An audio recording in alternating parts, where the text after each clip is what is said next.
વડોદરામાં ટપોરીઓને પોલીસનો ડર નથી। અકોટા દાંડિયા બજારના સોલાર બ્રિજ નીચે રીલ બનાવી, રસ્તા વચ્ચે ખુરશીમાં બેસીને રીલ બનાવી, વિડીયો બનાવીને તેમની ગેંગનું નામ સરકાર બતાવ્યું।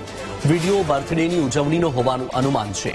ટ્રાફિકથી ધમધમતા વિસ્તારમાં રસ્તા વચ્ચે રીલ બનાવવી કેટલી યોગ્ય?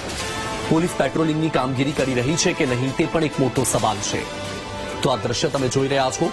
અવારનવાર આવા રીલ બનાવતા હોય તે પ્રકારના વિડીયો સામે આવી રહ્યા છે, ત્યારે ફરી એકવાર આ વિડીયોએ પોલીસની કામગીરી પર પણ સવાલ ઉઠાવ્યા છે।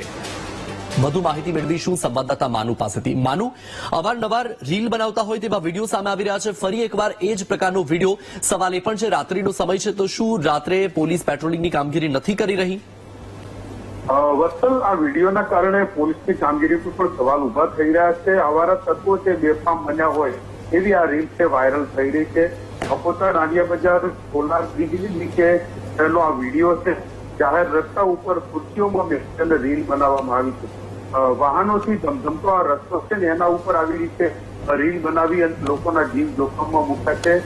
વિડીયો બનાવી ટપોરીઓએ જે સરકાર ગ્રુપ નામ આપ્યું છે અને કોઈ બર્થડેની ઉજવણીનો આ વિડીયો હોય એવું અનુમાન છે। ટ્રાફિકથી ધમધમતો રોડ છે, પોલીસનો કોઈ પણ પ્રકારનો ભય ન હોય એવી રીતે રીલ બનાવી અને વિડીયો વાયરલ કરવામાં આવ્યો છે। ત્યારે પોલીસ આવા ટપોરીઓ વિરુદ્ધમાં કડક કાર્યવાહી કરે એવી પણ માંગ ઉઠી રહી છે, કારણ કે ટ્રાફિકથી ધમધમતા રોડ ઉપર જો કોઈ મોટો અકસ્માત થાય તો કોણ જવાબદાર?